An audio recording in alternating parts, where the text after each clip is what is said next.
Alors, bonjour à tous et bienvenue à ce webinaire Comprendre le dispositif Covid en entreprise.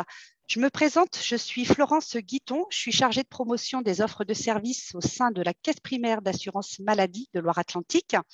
Mes missions principales, c'est de vous accompagner, vous, en tant qu'employeur, sur tous les services en ligne et notamment sur tout ce qui est signalement d'arrêt DSN et les attestations de salaire. L'objectif de ce webinaire, c'est de vous présenter surtout les nouvelles règles qui sont applicables depuis le 3 janvier 2022. Et pour ça, je suis accompagnée de mes deux collègues, Angélique et Maïté, que je vais laisser se présenter. Alors, bonjour à tous, moi c'est Angélique Provost, je travaille au service Contact Tracing depuis presque un an. Donc, je suis chargée d'appeler les personnes positives à la Covid et bien sûr faire toute l'administratif de leur dossier et notamment les aider à faire leur arrêt de travail, ce qui va nous concerner aujourd'hui. Bonjour, Maïté Ornin, même chose que pour ma collègue sur le tracing sur la plateforme de Nantes, où voilà, on essaye de rompre les chaînes de transmission en contactant les gens, en les prévenant, en les isolant et voilà, on gère toute la partie administrative et appel pour eux, de manière à essayer d'arrêter cette épidémie le plus vite possible. Merci Maïté et Angélique, merci à elles pour leur expertise. Donc, Maïté et Angélique vont pendant toute la présentation récolter vos questions. Les questions, vous allez pouvoir le faire via l'onglet qui est en bas de votre écran, qui est questions-réponses. Ça va être le canal pour communiquer avec nous. Alors, l'objectif de ce webinaire, c'est déjà de répondre à l'ensemble, enfin un maximum en tout cas de questions que vous vous posez. À la fin, on reviendra sur celles qu'on n'aurait pas abordées ou peut-être des points à préciser. S'il y a vraiment des situations particulières, ne vous inquiétez pas, peut-être qu'on ne sera pas à même d'y répondre aujourd'hui, mais pour autant, on pourra y revenir ultérieurement. On reviendra vers vous individuellement un peu plus tard. Justement, dans l'onglet QR de questions-réponses, vous avez possibilité de cocher participant anonyme. Alors, pour le coup, je vous invite à ne pas cocher parce que si vous mettez participant anonyme, nous, on n'aura pas le nom de la personne qui s'affichera et on n'aura pas connaissance du coup de l'adresse mail. Donc, on ne pourra pas revenir vers vous individuellement s'il y a besoin. Donc, évitez de cocher participant anonyme pour qu'on puisse, voilà, si besoin, revenir vers vous ultérieurement. Vous avez un autre petit onglet qui s'appelle Conversation. La conversation, vous ne pourrez pas utiliser, vous, ce canal-là pour communiquer avec nous. Par contre, nous, à l'inverse, on va pouvoir vous envoyer des informations utiles et notamment des liens. Angélique vous transmettra des liens tout au long de la présentation, principalement vers notre site Amélie, voilà, pour avoir toutes les informations pratiques. Donc là, dans la conversation, quand ça s'allume, eh ben, vous avez juste à ouvrir et copier-coller le lien, comme ça, vous l'aurez directement. Mais en tout cas, votre canal de discussion avec nous, c'est uniquement via QR. Je préfère informer, nous avons, alors sur site, mes collègues ont malheureusement des petits problèmes de connexion. On espère que le webinaire va très bien se passer. On en a organisé un ce matin, on n'a eu aucun souci. Voilà, vous inquiétez pas, si on a des petits problèmes de connexion, voilà, si elles disparaissent à l'écran, pas d'inquiétude, elles reprendront en cours de route. A priori, il y a des petits problèmes ponctuels, donc pas d'inquiétude là-dessus. Alors, on va démarrer sur comprendre le dispositif Covid en entreprise. Alors, nous allons voir comment agir face au cas de Covid dans mon entreprise. Aujourd'hui, il y a 4 situations qu'on va analyser ensemble. Le cas de votre salarié qui est positif, le cas de votre salarié qui est cas contact, le salarié qui est parent et le salarié qui a des symptômes et qui doit rapidement, sans délai, j'ai envie de dire, se faire tester. Je tiens à préciser que ce qu'on vous présente aujourd'hui, c'est une synthèse du dispositif. Encore une fois, ce qu'on va dire aujourd'hui, vous savez que le dispositif est aussi amené à évoluer. Donc, c'est vraiment une synthèse aujourd'hui à jour J, effectivement, comment sont les règles depuis le 3 janvier 2022. Mais sachez toujours que ces règles sont toujours amenées à évoluer. En tout cas, c'est bien les règles qu'on a encore à l'heure d'aujourd'hui. Nous allons commencer donc par la situation, votre salarié est positif. Aujourd'hui, dématérialisation totale de la procédure. Quand on a un salarié qui est positif, l'isolement concerne tout le monde. Tous les cas positifs, voilà, doivent s'isoler. Premier réflexe, c'est le télétravail. En premier aussi, c'est la santé de mon salarié. Donc, si mon salarié il ne peut pas télétravailler ou bien il peut, mais il a des symptômes, auquel cas il aura besoin d'un arrêt dérogatoire. Aujourd'hui, votre salarié reçoit la plupart du temps, c'est un SMS. Nous avons décidé de dématérialiser la procédure, tout simplement qu'aujourd'hui, pour information, on a eu la semaine dernière entre 5 000 et 9 000 cas par jour de patients testés positifs à la Covid. Voilà, ce qui fait qu'aujourd'hui, on ne peut pas appeler tout le monde. Donc aujourd'hui, il a été décidé plutôt d'envoyer un SMS pour être réactif. Ce SMS, il est présent juste à côté avec un lien qui vous donne toutes les consignes. Et aujourd'hui, le salarié, il peut de lui-même, puisque le site Déclare Amélie est accessible à tous, il va pouvoir lui-même aller télécharger son certificat d'isolement s'il a besoin d'un arrêt dérogatoire parce qu'il est dans l'impossibilité de télétravailler ou bien parce qu'il a des symptômes.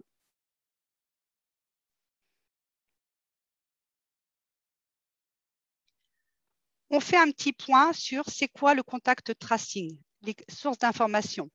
Angélique et Maïté se sont présentées. Elles travaillent sur le service Contact Tracing.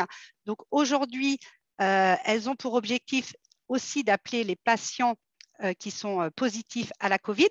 Alors même si aujourd'hui, je vous l'ai dit, principalement, ce sera plutôt un SMS parce qu'on ne peut pas appeler tout le monde aujourd'hui. Et elles sont à même aussi de reprendre des appels entrants pour gérer des situations spécifiques ou aussi pour être capable de vous délivrer aux salariés des arrêts dérogatoires si besoin, si lui-même n'a pas pu aller le télécharger depuis le site Déclare Amélie. Donc, quand on vous dit aussi en cas de symptômes, arrêt dérogatoire peut être délivré, alors PFCT, c'est la plateforme Contact Tracing lors de l'appel.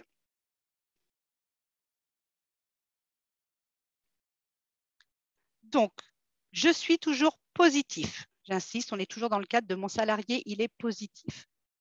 L'isolement, c'est bien le salarié hors de l'entreprise.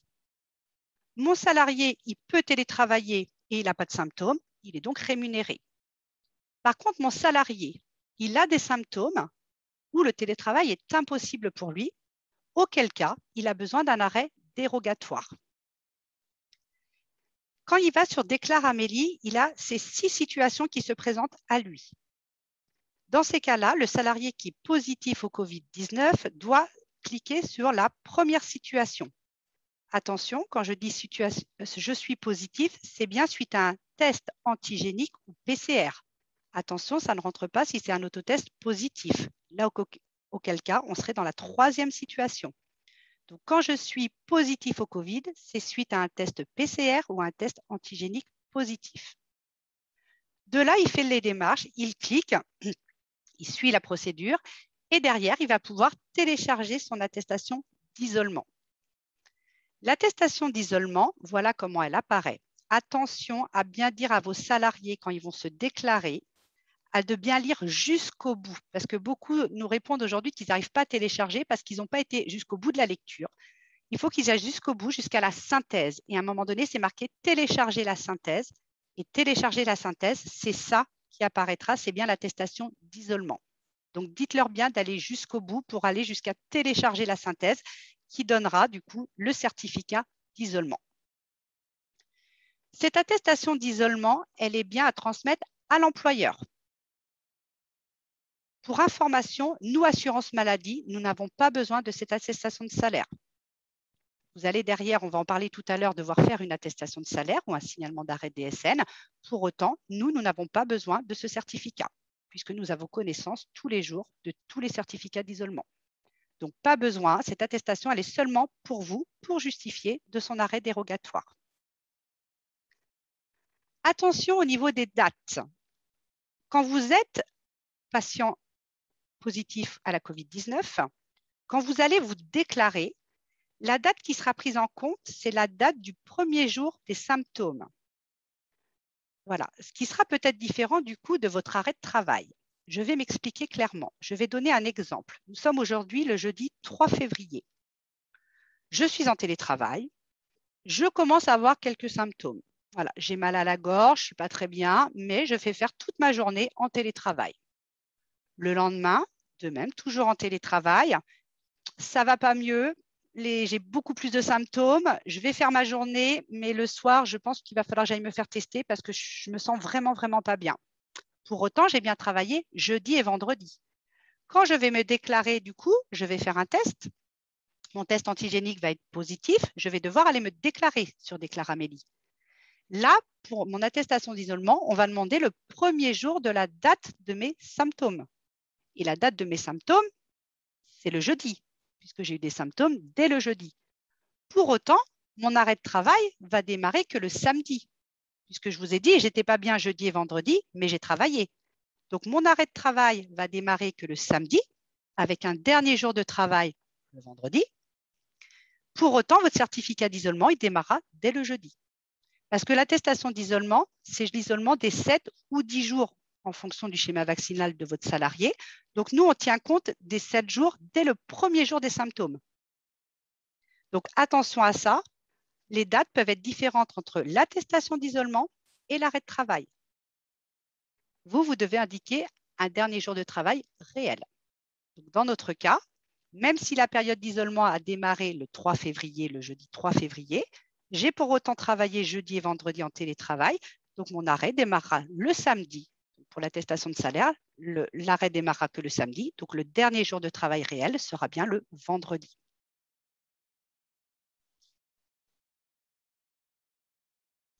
Ensuite, vous, en tant qu'employeur, vous devez du coup, voilà, vous avez eu ce certificat d'isolement qui prouve que voilà, un certificat d'isolement égale arrêt de travail.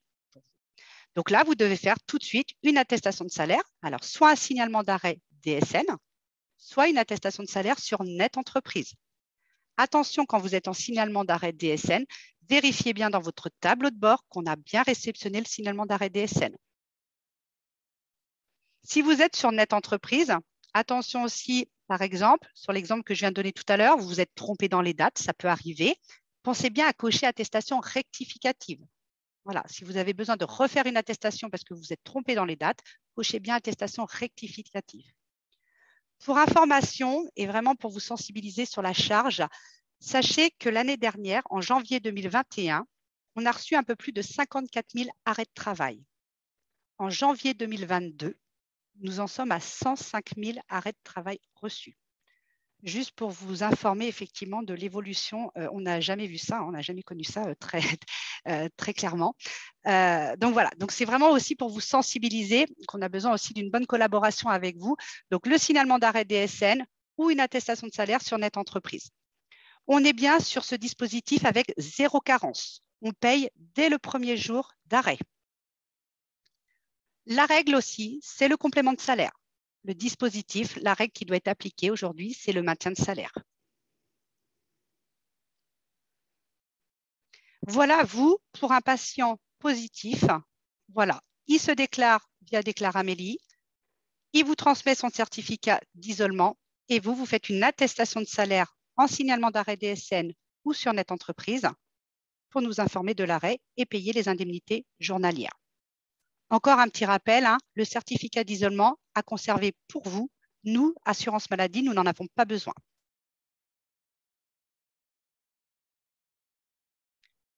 Ensuite, nous allons passer au cas contact. La situation du salarié cas contact. Aujourd'hui, on est plutôt sur un isolement limité, puisque le cas contact vacciné, le plus fréquent, il va rester au travail. Attention, le cas contact non vacciné, lui, est aussi isolé. Toujours, premier réflexe, c'est le télétravail plutôt qu'un arrêt. Maintenant, il ne peut pas télétravailler, pardon, effectivement, où il a des symptômes, il doit être isolé. Attention toujours aux situations très spécifiques, comme pour les immunodéprimés, un isolement exceptionnel qui, pour le coup, sera sur appel à la plateforme téléphonique du contact tracing. Je rappelle ce petit schéma. Donc, je suis positif au Covid. Je suis vacciné. Priorité au télétravail. Je suis dans la capacité de télétravailler ou j'ai des symptômes. C'est un arrêt dérogatoire de 7 jours. Je suis non vacciné et positif. Priorité au télétravail. Je ne peux pas télétravailler ou j'ai des symptômes. Ce sera un arrêt dérogatoire de 10 jours. On parle de vacciné, non vacciné. Pour information, en tant qu'employeur, vous n'avez pas à connaître le schéma vaccinal de votre salarié. Vous n'avez pas à lui demander. Par déduction, vous l'avez, puisqu'en fonction du certificat d'isolement qui vous transmettra en fonction si c'est 7 jours ou 10 jours. Par déduction, vous savez son schéma vaccinal. Mais en tout cas, on fait un rappel, vous n'avez pas à lui demander directement le schéma vaccinal, son schéma vaccinal. Quand je suis cas contact, même chose, en fonction du schéma vaccinal, s'il est non vacciné, il faut savoir qu'un non vacciné, la priorité, ce sera le télétravail si c'est possible. Si ce n'est pas possible, pour lui, ce sera un arrêt dérogatoire de 7 jours.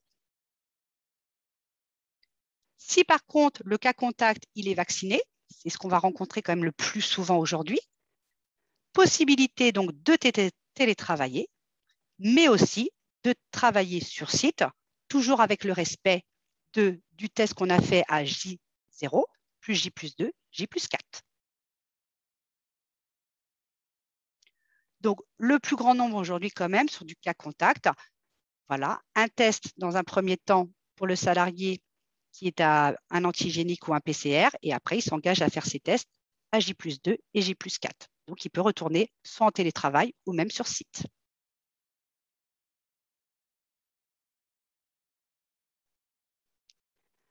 Ensuite, nous allons voir les enfants de vos salariés sont scolarisés. Alors, sur ce cadre-là, sachez qu'on soit à l'école, qu'on soit en crèche ou que même on ait une assistante maternelle, ce sera exactement la même procédure. Voilà, on donne le cas le plus courant sur la scolarité et les écoles, mais voilà, je sais que la question revient souvent. Donc, que ce soit l'école, crèche, assistante maternelle, la procédure qu'on va vous présenter est la même pour tous. Votre salarié est au travail si son enfant est à l'école. Il va falloir retenir que votre salarié, lui, va bénéficier de l'activité partielle pour des tests ou de la fermeture des classes uniquement. Et c'est un dispositif, attention bien sûr, qui est valable que pour un des deux parents. On va rentrer dans le détail sur un schéma un petit peu complexe comme ça, mais on va bien le détailler. Donc là, on est bien, je suis parent. On va commencer par les tests. On va commencer par l'enfant de moins de 12 ans. Moins de 12 ans, il est cas contact. Un enfant de moins de 12 ans aujourd'hui, c'est plus simple puisqu'aujourd'hui, il peut faire 3 autotests. Voilà, puisque dès son premier, un enfant de moins de 12 ans peut faire un autotest. Voilà, donc plus besoin aussi, pour rappel, d'aller chercher ses enfants à l'instant T. Aujourd'hui, vous pouvez le salarié peut aller récupérer ses enfants à la fin de la journée. Voilà, il fait un autotest le jour J. Voilà, et s'engage à en faire un à J plus 2 et J plus 4.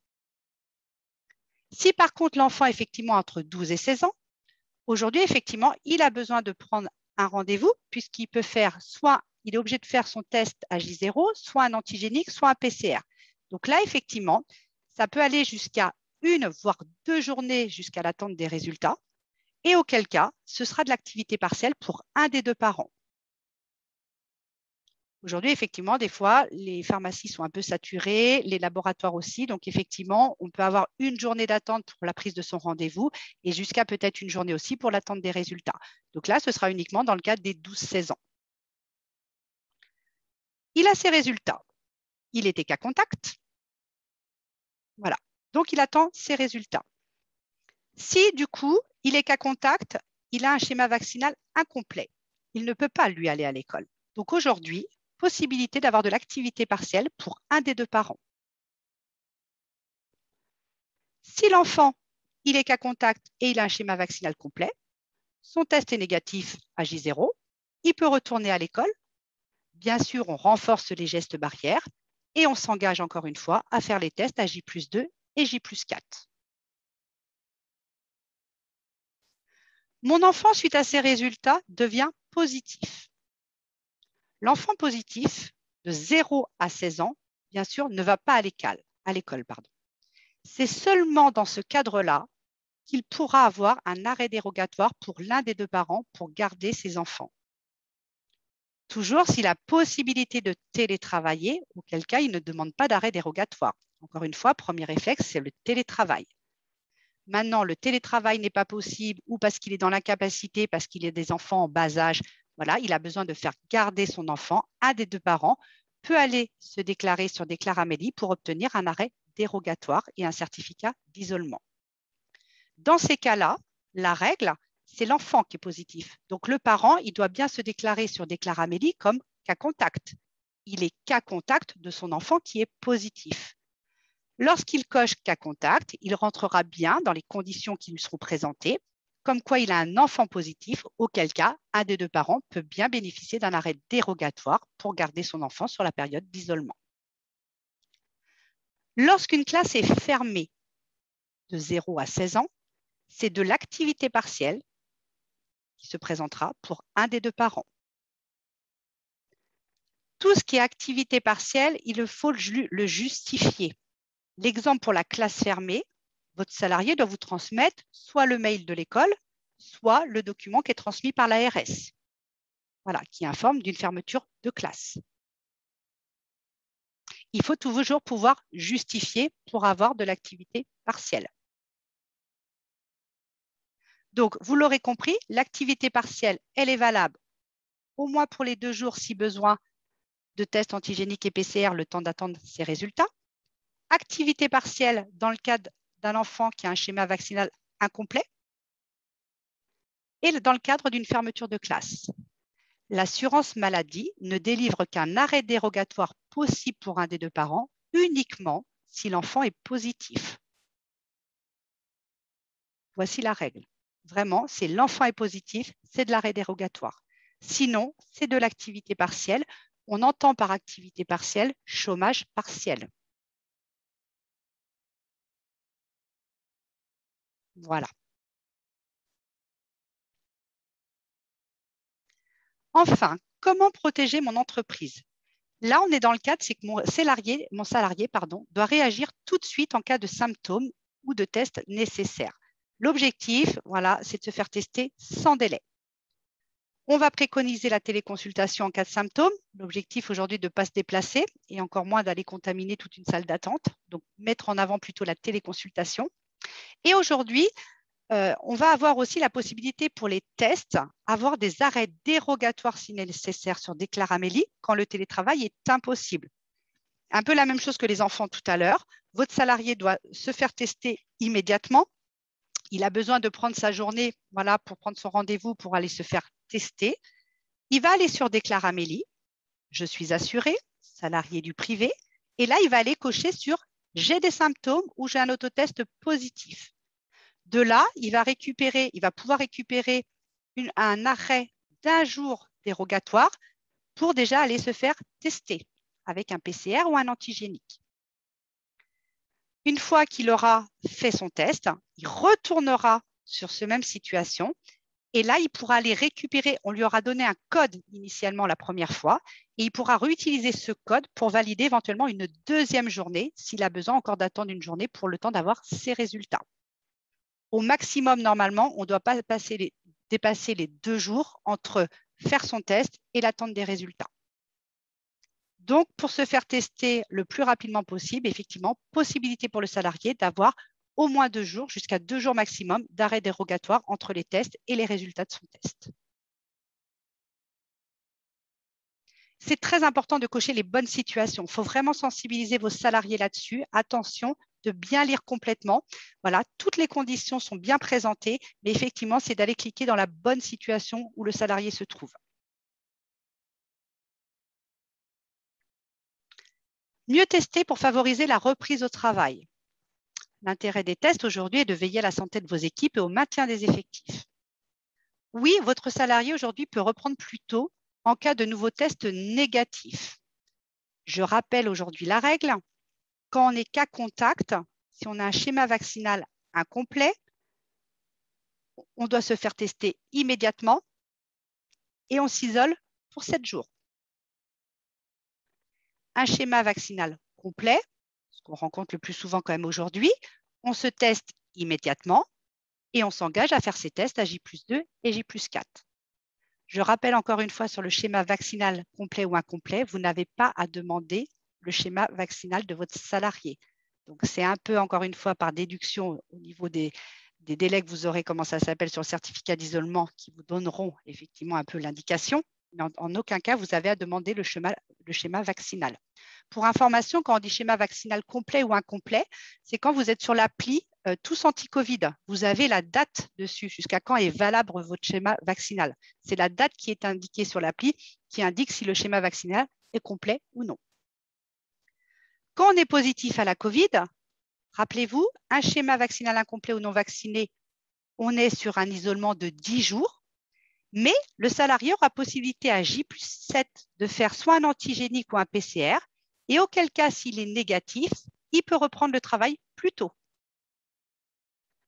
Le salarié qui est positif et qui avait donc un isolement de 7 jours, même chose, lui, à J+5, il va pouvoir faire un test. Si son test est négatif, il peut reprendre le travail plus tôt. Un salarié qui éventuellement a J+7 et J+5 aurait un test encore positif.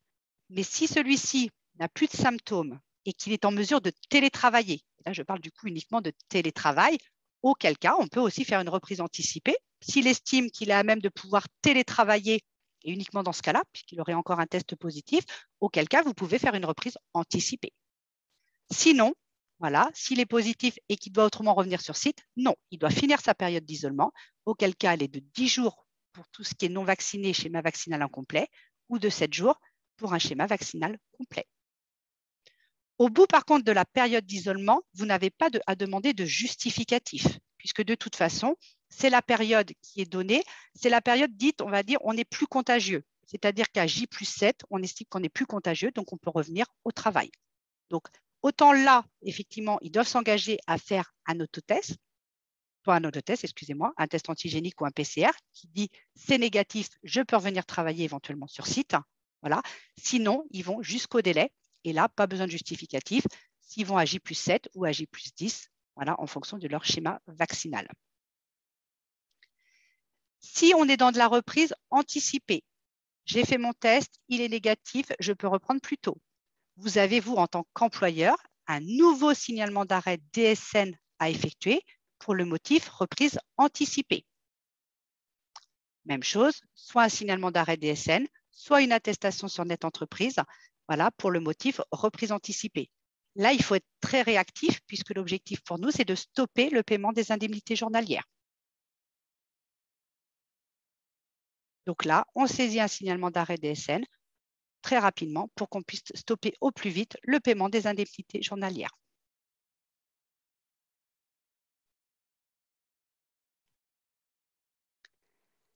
Alors, on arrive à la fin de la présentation. J'imagine qu'il y a eu beaucoup de questions. J'espère déjà qu'on a répondu déjà à un maximum de questions. Angélique et Maïté vont pouvoir rouvrir leur caméra puisqu'elles ont récupéré et récolté normalement les questions qui ont été posées, voir s'il y a besoin de reprendre, peut-être de rappuyer sur certaines situations et d'évoquer effectivement des questions auxquelles on n'aurait pas répondu. Alors, Maïté et Angélique.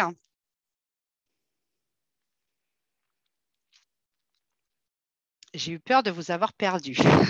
Nous sommes Ça là. marche. Je suis juste en train d'extraire le fichier Pas de pour souci. Merci pour les Maïté. questions. Pas de souci, je t'en prie, je te laisse quelques minutes. Comme vous l'avez compris, on a un peu de stress parce que ça s'est très bien passé ce matin et cet après-midi, on a eu des petites coupures juste avant de se connecter. C'est les aléas du direct et effectivement, on croise les doigts pour que tout se passe bien et qu'on n'ait pas de coupure informatique.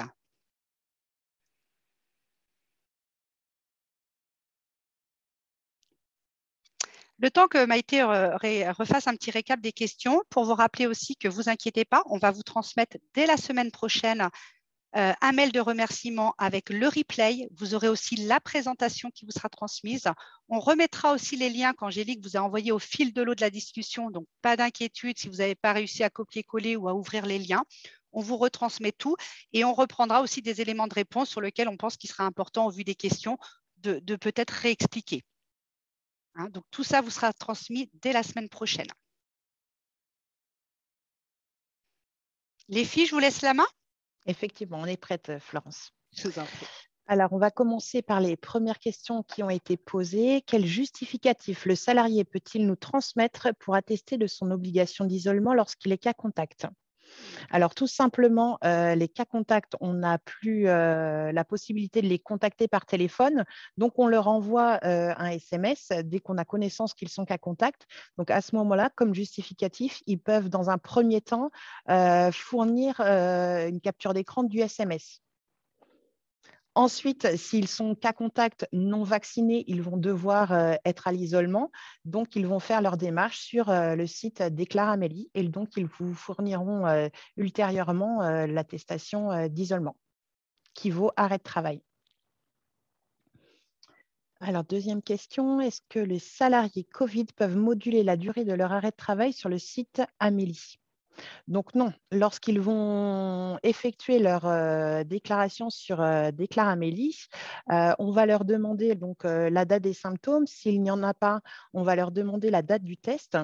Et du coup, leur arrêt de travail, comme vous l'a expliqué Florence tout à l'heure, leur arrêt de travail donc, va être soit de 7 jours ou de 10 jours en fonction du schéma vaccinal, mais on va prendre le premier jour, soit la date d'isolement ou soit la date des symptômes, soit la date du test. Et ensuite, on calculera les 7 jours en fonction ou les 10 jours. C'est là qu'on vous a dit qu'effectivement, des fois, attention à ça, les dates de l'arrêt de travail, du coup, peuvent changer par rapport au certificat d'isolement, en fonction s'il a eu des symptômes ou pas, du coup. Certains salariés télétravaillent en partie, mais sont obligés de s'arrêter quelques jours du fait des symptômes. Les arrêts que je reçois sont sur la base des 7 jours, donc ce qu'on vous disait, et je dois à chaque fois faire des rectifications auprès de vos services pour avoir des arrêts conformes. Donc, c'est ce qu'il faut faire, hein. Il faut faire des attestations rectificatives. Ouais. Si nous recevons un arrêt de travail classique du médecin, mais concernant un salarié positif au Covid, comment devons-nous le traiter ? Alors là, c'est très simple. Si vous recevez un arrêt de travail du médecin, vous demandez à votre salarié de nous contacter. J'ai mis le numéro de la plateforme téléphonique dans l'onglet discussion. Vous leur demandez de nous contacter parce qu'il faut absolument qu'on fasse l'arrêt initial, puisque le salarié va pouvoir, si c'est l'arrêt du médecin, il aura une carence, et nous, si c'est un arrêt de notre part, il n'y aura pas de carence d'appliquer. Rappelez-vous, effectivement, le dispositif permet, effectivement, l'arrêt dérogatoire permet de payer dès le premier jour et de ne pas avoir les 3 jours de carence. Donc, si du coup, ça passe par le médecin, on est sur un arrêt classique maladie, auquel cas, effectivement, il aura ces 3 jours de carence. Donc, c'est important de nous prévenir. Ou de l'orienter, enfin, en tout cas, oui, il valait mieux l'orienter du coup sur Déclare Amélie. Alors, plusieurs salariés ont été cas contact et non vaccinés, du coup, en isolement. Ils ont fait une demande d'arrêt en isolement, mais n'ont pas reçu les certificats d'isolement. Cela depuis le 13 janvier. La cellule brigade Covid ne répond pas auprès de qui voir pour avoir les arrêts. Alors, pour les patients positifs, il faut savoir que lorsqu'ils vont faire leur déclaration sur Déclare Amélie, lorsqu'ils valident, ils vont pouvoir télécharger la synthèse. Et donc, la synthèse, c'est l'attestation d'isolement. Par contre, pour les cas contacts, ils vont recevoir leur attestation d'isolement. Alors, c'est environ, je vous donne une fourchette, c'est entre 7 et 15 jours après leur déclaration sur leur compte Amélie. Donc là, en termes de délai, on est un peu, c'est un peu long, mais on va vous demander un peu de patience pour réceptionner les arrêts de travail, donc les attestations d'isolement pour les cas contacts. Je te laisse la parole, Maïté. Avec plaisir. Alors, si le délai est à plus de 2 jours dans la prise de rendez-vous, alors effectivement, le premier arrêt qu'on fait sur Déclare Amélie pour j'ai des symptômes ou un autotest positif va être un arrêt de 2 jours. Il est possible de faire une prolongation pour passer à 4 jours de manière à pouvoir prendre le rendez-vous si c'est saturé ou si les résultats peuvent mettre du temps à arriver, puisque les PCR peuvent mettre jusqu'à 24 heures pour pouvoir avoir les résultats. Donc, c'est tout à fait possible de faire une prolongation jusqu'à 4 jours dans ces cas-là. Un salarié est encore malade après l'arrêt de 7 jours. Alors, lorsque le salarié a fini sa période d'isolement, il n'y a pas besoin de se refaire tester. S'il est encore malade et qu'il ne peut pas reprendre le travail immédiatement, on va l'orienter vers son médecin traitant. Et c'est le médecin traitant qui fera une prolongation à ce moment-là. Je précise, du coup, j'en profite, Maïté, si on est sur de la prolongation et qu'il n'y a pas de reprise d'activité, l'attestation de salaire vaut pour le premier arrêt. Hein, donc, on est Oui. bien d'accord. Voilà, il n'y a pas besoin pour vous en tant qu'employeur de refaire une attestation de salaire ou un nouveau signalement d'arrêt DSN dès lors qu'on est dans de la prolongation.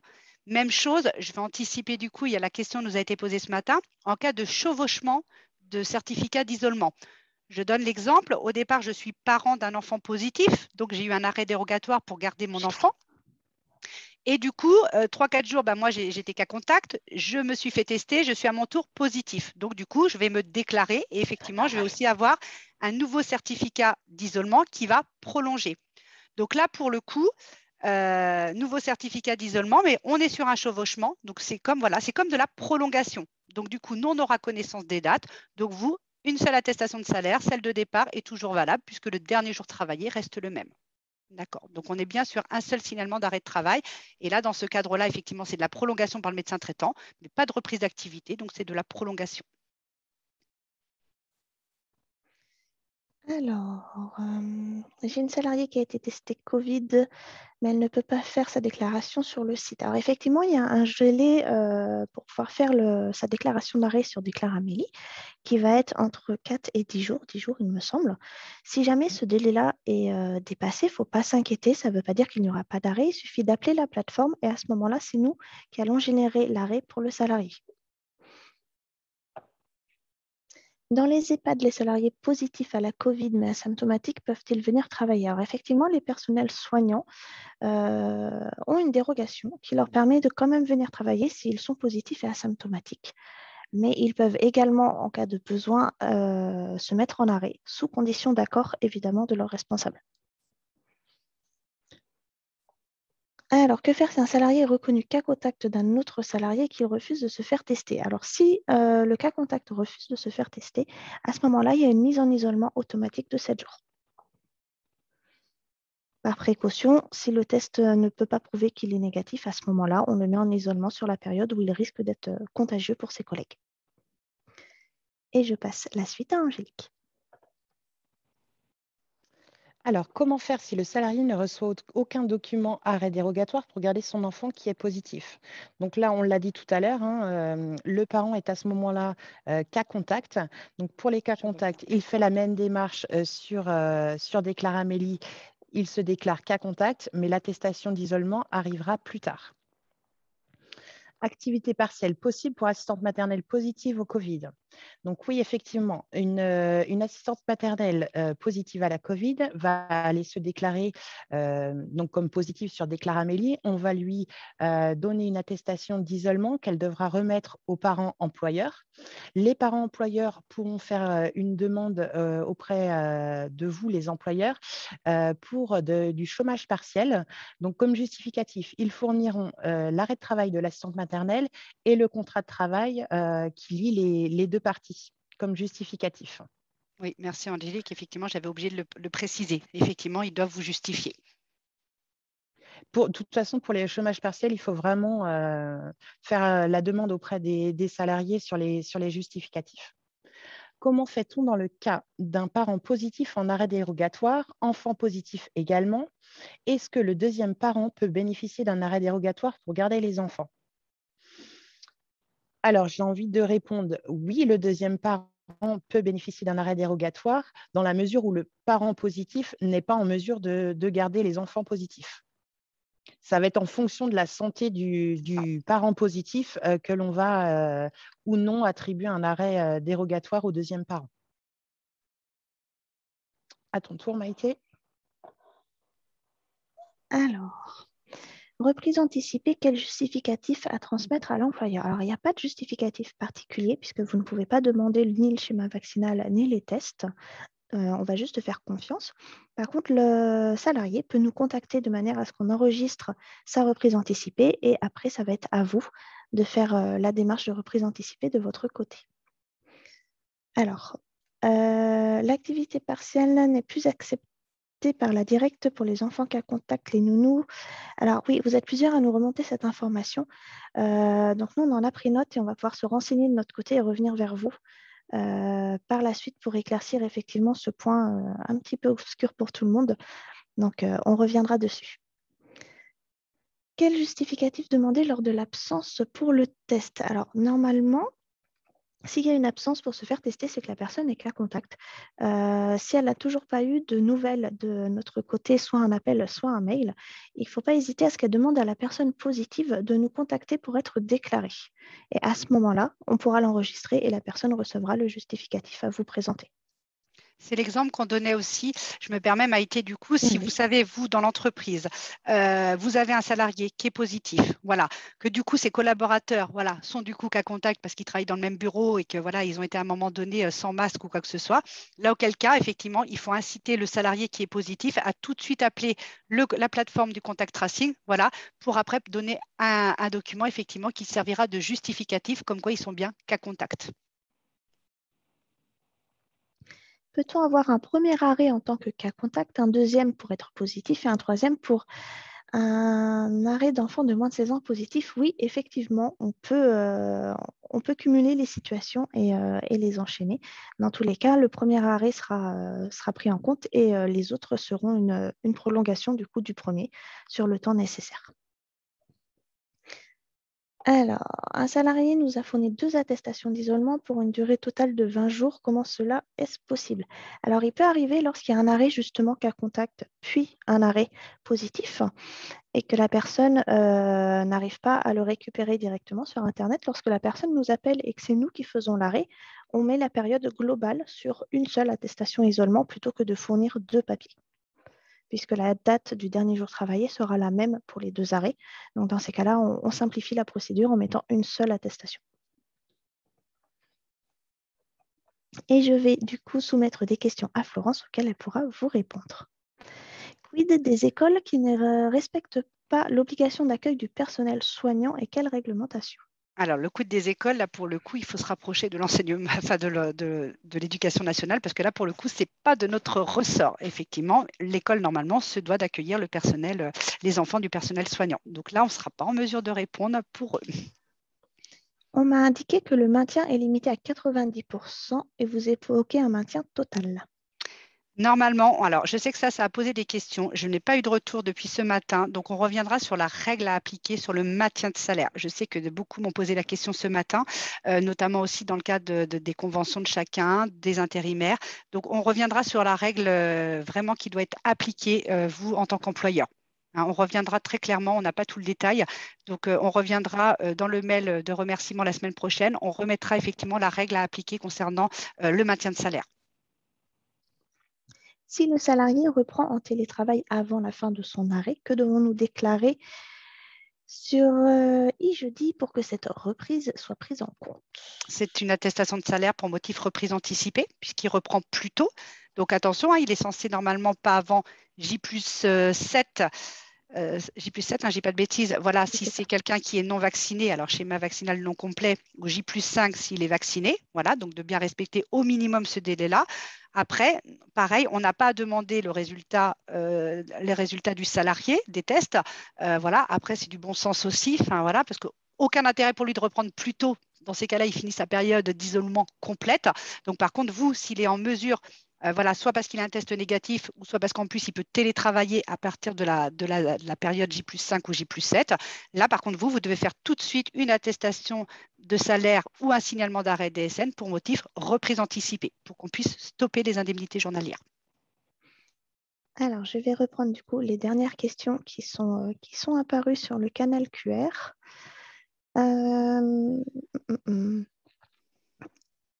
Les personnes positives ne doivent pas faire de test après la période d'isolement. Or, certains de nos salariés ont reçu un SMS indiquant qu'ils devaient se faire tester avant de reprendre le travail. Alors non, il n'y a pas de test obligatoire dans la mesure où, après une positivité, la charge virale peut rester détectable avec les tests pendant 2 mois. Ce qui fait que pendant ces 2 mois-là, vous ne pourrez pas être considéré cas contact ou positif à nouveau. Donc, il n'y a pas d'obligation pour ça. Mon salarié a une semaine en arrêt maladie classique peut être testé positif, a donc une attestation de 7 jours.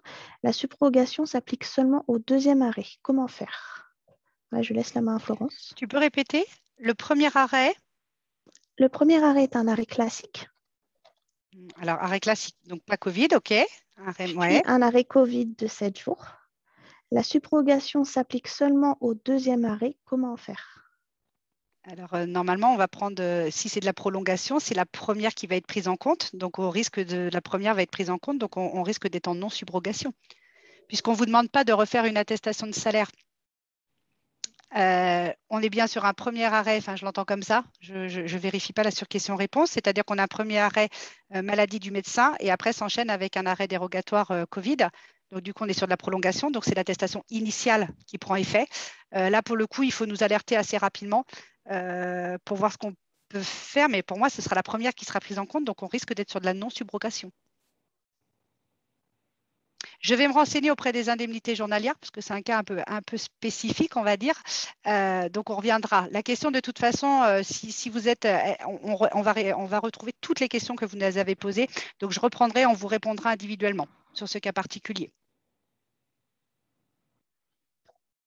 Mais pour moi, c'est l'arrêt initial, puisque du coup, on n'a pas de reprise, d'activité. Alors, peut-on cumuler 2 arrêts cas contact pour une personne non vaccinée? Effectivement, les personnes non vaccinées sont soumises d'office à isolement. Donc, si elles sont malheureusement redéclarées cas contact juste après le premier, bah, elles repartent. Voilà, ça peut s'enchaîner beaucoup de fois comme ça. Ça peut s'enchaîner beaucoup de fois. Voilà. Je me permets au passage, on disait s'il y avait des questions. Angélique a dû vous envoyer un lien, je ne l'ai pas dit à la fin, sur notre service EDEM Employeur. Elle a dû vous envoyer le lien via la discussion. Vous pouvez copier-coller ce lien. C'est notre service pour nous joindre. Donc, si vous avez d'autres questions, vous n'hésiterez pas à passer.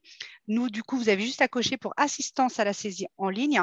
Voilà, c'est moi qui suis derrière cette boîte mail. Donc, s'il y a besoin de répondre sur d'autres cas plus particuliers, n'hésitez pas. Vous pourrez nous joindre par ce biais-là. Le personnel soignant, même positif à la Covid, peut travailler selon appréciation de l'employeur. Comment arbitrer cette situation? Là, Ça va être du bon sens. Ah oui, C'est à la discussion, je pense, avec le salarié de manière à estimer si oui ou non il est apte à travailler.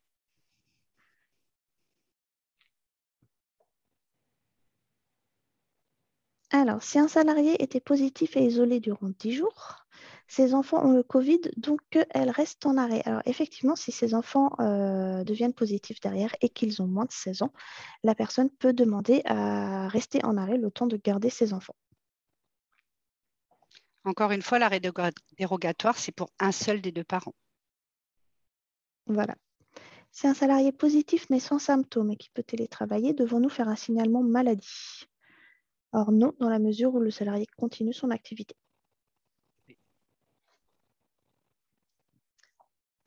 Un salarié est en arrêt Covid positif, pas de jour de carence. Vous me confirmez que nous devons maintenir le salaire avec subrogation des indemnités journalières à l'employeur, même si le salarié n'a pas un an d'ancienneté. Normalement, la règle, c'est le maintien de salaire. Alors, subrogation, vous subrogez ou vous subrogez pas. Ça, c'est au choix de l'employeur. Par contre, le maintien de salaire, normalement, c'est ce qui est préconisé. Mais là-dessus, on reviendra vers vous pour vous mettre vraiment, je sais que ça pose beaucoup d'interrogations. Donc, tout ce qui est maintien de salaire, je vous renvoie un mail dès la semaine prochaine pour vous donner la règle exacte à appliquer. Possibilité de visualiser les arrêts Covid sur Net Entreprise. Non, vous n'aurez pas possibilité, vous, sur notre entreprise, de les identifier puisque vous les enregistrez comme un arrêt maladie. Vous, la seule chose qui va vous permettre de justifier, c'est le certificat d'isolement. Donc, à vous de conserver ces certificats d'isolement qui permettent effectivement pour vous de savoir que ce sont des arrêts Covid. Mais sur Net Entreprise, vous n'aurez pas la possibilité de visualiser ça. Puisque pour vous, c'est enregistré après comme un arrêt maladie.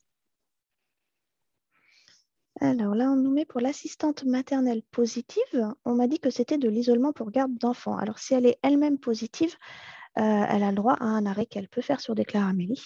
Ce sera de l'arrêt pour garde d'enfants si elle a un cas positif chez elle. Dans ce cas-là, elle se met en arrêt sur Déclaramélie en précisant qu'elle est cas contact.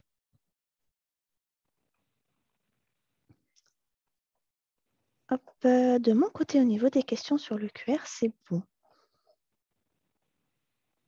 Tout bon? Très bien. Vas-y, je t'en prie. On est dans les temps, donc pas de souci. Si un salarié était positif et isolé durant 0 jours, je ne sais pas si c'est une erreur ou pas, ses enfants ont le Covid, donc elle reste en arrêt. Après un test négatif, une semaine après, elle se teste car elle a des symptômes et est de nouveau positive. Elle s'est fait de nouveau déclarer sur Déclare Amélie. Alors, On ne peut pas être 2 fois positif, hein, puisque pendant voilà. 2 mois, alors je Pendant vais te 2 mois, rappeler elle la est règle. considérée. Voilà, je vous rappelle. Allez-y les filles, je vous laisse. Vas-y, Maïté. Donc, du coup, effectivement, si elle a déjà été déclarée positive et qu'elle a déjà fait son arrêt, le fait de refaire un test dans les 2 mois qui suivent ne permet pas de redevenir positif à la suite de ça. Donc non, ce n'est pas possible. Après, sachez que de notre côté, il y a des regroupements d'informations, ce qui fait que l'arrêt sera rejeté de toute manière. Le salarié ne s'est pas déclaré en arrêt dérogatoire suite au Covid de ses enfants, puis a été en isolement à la suite. Peut-il se déclarer de façon rétroactive? Alors oui, effectivement, on peut être amené à le faire, mais toujours on vérifie quand même les dates, les informations qu'on a avant de délivrer cet arrêt. Mais il peut y avoir un effet rétroactif, effectivement.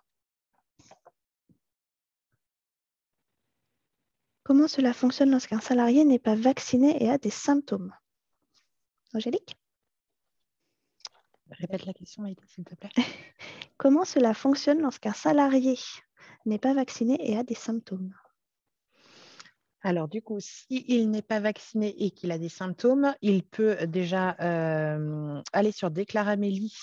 Il va cocher donc j'ai des symptômes ou un test positif et il va tout de suite, immédiatement, aller se faire tester pour savoir si les symptômes sont liés à la Covid ou non. Je vous ai remis la Et à la diapo. suite du résultat, voilà, à la suite du résultat, s'il est positif, on prendra contact avec lui, soit par téléphone, soit par SMS. S'il est négatif, il peut le reprendre le travail. Et donc, il aura, en faisant sa déclaration sur Déclare Amélie, il aura un arrêt de travail d'1 journée pour pouvoir aller faire son test. Alors là, je vais me tourner vers Florence. Doit-on imposer à un salarié cas contact avec schéma vaccinal complet et qui refuse de porter son masque, il précise cuisinier en EHPAD, de s'isoler?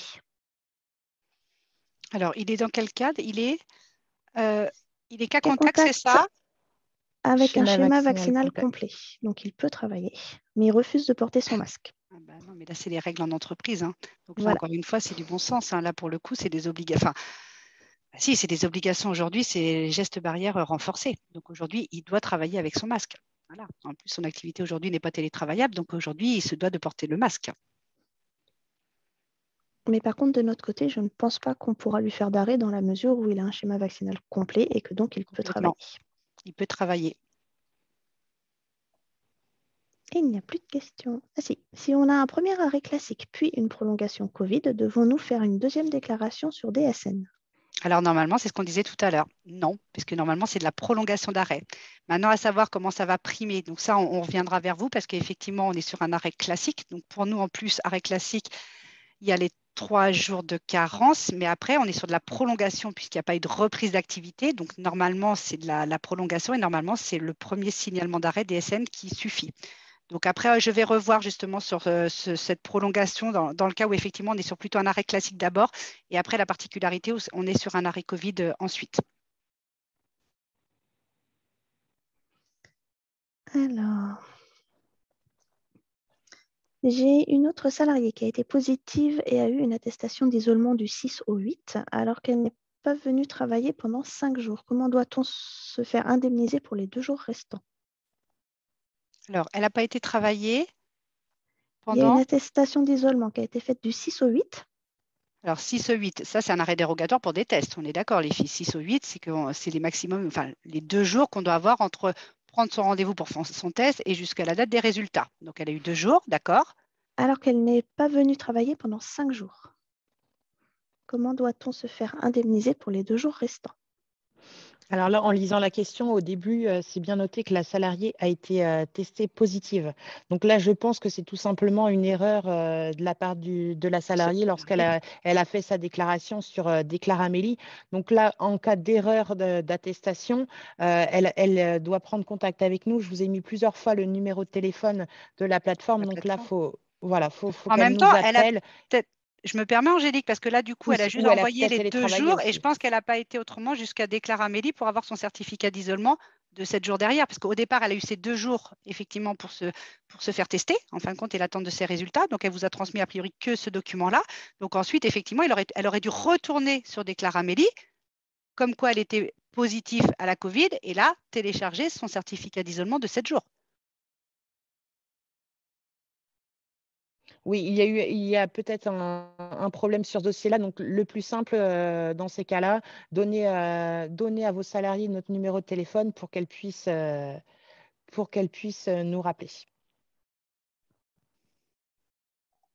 Alors, ensuite, la définition d'un cas contact n'est pas claire pour moi. Pourriez-vous la réexpliquer? Alors, une personne cas contact, c'est une personne qui a été proche d'une personne positive, sans masque, à moins de 2 mètres, et avec qui elle a pu, par exemple, boire un café, manger, fumer une cigarette. Voilà, toute personne, en fait, qui a été à proximité d'une personne positive sans le respect des gestes barrières. Et ça, c'est réexpliqué. De toute façon, s'il y a un doute, vous pouvez nous appeler. Et quand la personne positive nous appelle pour déclarer ces personnes contacts, on réexplique la définition avec la personne positive pour être sûr que ce soit bien clair. Si un employé est vacciné et cas contact et qu'il a des symptômes, peut-il avoir un arrêt? Alors, oui. C'est toujours la même procédure. Donc, il va devoir se faire tester puisqu'il a des symptômes. Donc, il faut qu'on sache s'il est positif ou négatif à la Covid. Donc, il va toujours faire la même démarche, aller sur le site Déclaramélie pour se faire un arrêt de travail d'une journée pour pouvoir passer son test. Donc, il va cocher la case « J'ai des symptômes » ou un autotest positif. C'est celui-ci. Parfait, Florence. J'ai un salarié qui m'a envoyé un arrêt Covid en même temps que la naissance de ses enfants. Il est en maladie Covid ou en paternité. Alors, on a posé la question récemment à nos collègues des indemnités, ça tombe bien. Et il semblerait que du coup, l'arrêt Covid décale l'arrêt paternité. Ça va rentrer dans les exclusions, effectivement. Quelle est la valeur de la demande d'arrêt comme justificatif? La demande d'arrêt, du coup, va prouver qu'il y a bien eu une demande d'arrêt de travail qui a été faite sur Déclaramélie et la véritable attestation d'isolement arrivera peu de temps après pour les personnes, du coup, qui sont cas contact. Si le salarié n'a pas téléchargé son attestation d'isolement, comment faire? À toi l'honneur, Angélique. Toujours, il va devoir nous contacter parce que lorsqu'il fait une demande, il doit absolument, vous devez insister auprès de vos salariés lorsqu'ils sont positifs, ils font leur demande. À la fin, ils valident leur demande. À la fin, on leur demande de télécharger une synthèse. Et cette synthèse, c'est l'attestation d'isolement. S'ils ne le font pas à l'instant T, ils ne pourront pas la récupérer. Donc, ils doivent absolument nous appeler et on va leur fournir rapidement l'attestation d'isolement pour qu'ils puissent vous la transmettre rapidement également. Donc, c'est vrai qu'on fait un petit rappel, mais n'hésitez pas à dire à vos salariés, effectivement, de bien lire jusqu'au bout et d'aller télécharger ce qu'on appelle la synthèse, effectivement, qui n'est pas forcément claire pour eux, mais effectivement, qui correspond à cette attestation d'isolement et qui est égale, encore une fois, à l'arrêt de travail dont vous avez besoin. Alors, est-ce que l'arrêt de travail peut être refusé par la CPAM? Oui, ça peut arriver. Si, par exemple, la personne se déclare alors qu'elle n'est pas du tout enregistrée comme personne positive ou comme personne cas contact de notre côté, l'arrêt sera refusé, effectivement. On rappelle, oui, vas-y. Maïté, excuse-moi, on rappelle qu'il y a un croisement de fichiers, qu'effectivement, entre les personnes qui sont au schéma vaccinal complet ou incomplet, on en a connaissance. Les personnes qui sont cas contact ou positifs à la Covid, on en a connaissance aussi. Donc, à un moment donné, ça bloquera. Voilà. Donc, il ne peut pas y avoir non plus des abus. Alors, le numéro de la plateforme a été mis dans la discussion tout à l'heure, normalement. Je peux le remettre. Parfait. Pour avoir une information notamment sur l'attestation de salaire, peut-on appeler la plateforme? Alors, vous pouvez nous appeler pour avoir des informations, bien sûr. Après, si l'information cible un salarié en particulier, là, on ne pourra pas répondre puisque nous sommes tenus par le secret professionnel et le secret médical. Donc, on ne pourra pas donner les dates d'isolement du salarié à sa place. Par contre, on peut vous informer sur les démarches ou sur les différentes durées, mais on ne pourra pas cibler un salarié en particulier. S'il y a besoin d'accompagnement sur les attestations de salaire, par contre, vous pouvez passer via le lien EDEM employeur. Voilà, vous cochez assistance à la saisie en ligne et là, moi, je pourrais vous accompagner sur tout ce qui est accompagnement sur les attestations de salaire, par contre. Alors, le site Déclare Amélie est en cours de maintenance. Alors, généralement, les maintenances, ça va durer maximum une demi-journée. C'est rare que ça dure plus longtemps. Au pire des cas, vous essayez le lendemain et normalement, ce sera bon. On va arriver du coup à 1 heure. Est-ce qu'on est bien dans les questions, Maïté? On arrive Oh au oui, bout? il en reste 2 petites là qui viennent juste Allez, on d'apparaître. finit les 2 petites parce qu'on arrive au Nous terme. sommes en Allez-y. EHPAD. Nous sommes dans un EHPAD et avons besoin de vérifier le schéma vaccinal de nos salariés. Comment le vérifier si nous ne conservons pas le schéma vaccinal? Alors, Florence? Ben là, de toute façon, vous n'avez pas à connaître le schéma vaccinal, hein. C'est ce qu'on répète depuis le début. Vous n'avez pas à avoir connaissance du schéma vaccinal de vos salariés. Vous n'avez pas à leur demander. Encore une fois, par déduction, avec le certificat d'isolement qu'ils vous transmettent, par déduction, en fonction si c'est 7 ou 10 jours, vous avez forcément du coup l'information. Mais encore une fois, c'est la règle. Vous n'avez pas à connaître le schéma vaccinal de vos salariés. Après, Voilà. je pense que c'est dans le sens où le personnel soignant, normalement, a obligation d'avoir son schéma vaccinal complet pour pouvoir exercer. Alors là, c'est un autre. Oui. Si du coup, vous avez un doute, une suspicion de quelqu'un qui sera en arrêt parce qu'il ne revient pas travailler, là, c'est autre chose. Parce que du coup, il devrait être vacciné et c'est pour ça. Là, par contre, vous pouvez nous alerter. Voilà, pour un éventuel contrôle, si c'est dans ce cadre-là. S'il y a un éventuel contrôle à faire justement sur du personnel soignant qui effectivement a cette obligation d'être vacciné et qui ne viendrait pas du coup, enfin qui s'est mis en arrêt du coup parce que du coup voilà parce qu'il n'est pas vacciné. Donc vous avez un doute et vous voudriez faire un contrôle. Dans ces cas-là, vous passez par EDEM employeur et vous pouvez cocher via l'assistance à la saisie en ligne aussi. Je reviendrai vers vous pour vous donner la procédure. Et du coup, la petite dernière, y a-t-il toujours une prise en charge financière des arrêts Covid pour les fonctionnaires? Et si oui, pouvez-vous préciser la plateforme sur laquelle l'enregistrer? On n'a pas plus d'infos sur la fonction publique. Alors la question, vas-y, répète Maïté, s'il te plaît. Est-ce qu'il y a toujours une prise en charge financière des arrêts Covid pour les fonctionnaires? Et si oui, pouvez-vous préciser la plateforme sur laquelle l'enregistrer? Alors, je ne comprends pas trop la demande. Nous, aujourd'hui, sur ce qui est fonction publique, on gère uniquement les arrêts pour ceux pour lesquels on paye des indemnités journalières. Donc, on va gérer, nous, tout ce qui sont les contractuels et les fonctionnaires de moins de 28 heures. Donc là, ils vont être payés comme un salarié, entre guillemets, lambda, puisque du coup, voilà, c'est des agents pour lesquels on paye des indemnités journalières. Après, pour les autres, là, je n'ai pas la réponse pour les autres.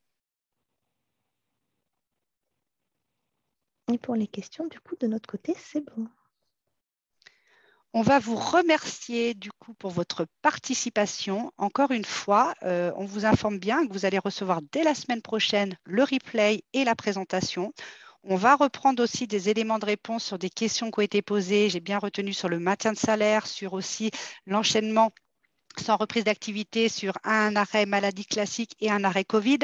Refaire un petit point d'étape aussi pour tout ce qui est fonction publique, s'il y a des points à compléter. On vous refera un petit récap de toutes ces réponses, que ce soit le plus clair possible. Encore une fois, s'il y a des questions, n'hésitez pas à passer par le lien EDEM employeur. Si vous avez des questions aussi, n'hésitez pas à revenir vers nous. Encore une fois, les infos qu'on vous donne aujourd'hui, ce dispositif, c'est une synthèse de ce dispositif. Encore une fois, il est amené à évoluer, vous le savez, ça fait déjà 2 ans maintenant, quasiment 2 ans. Voilà, donc les règles vont être encore amenées à évoluer prochainement. Voilà, mais en tout cas, voilà, il était important de donner déjà les règles qui sont mises en place déjà depuis le 3 janvier. Merci beaucoup à vous, bonne journée, bon courage. Merci. Voilà, une bonne continuation et à bientôt. Merci, bonne journée. Merci, bonne journée. Au revoir.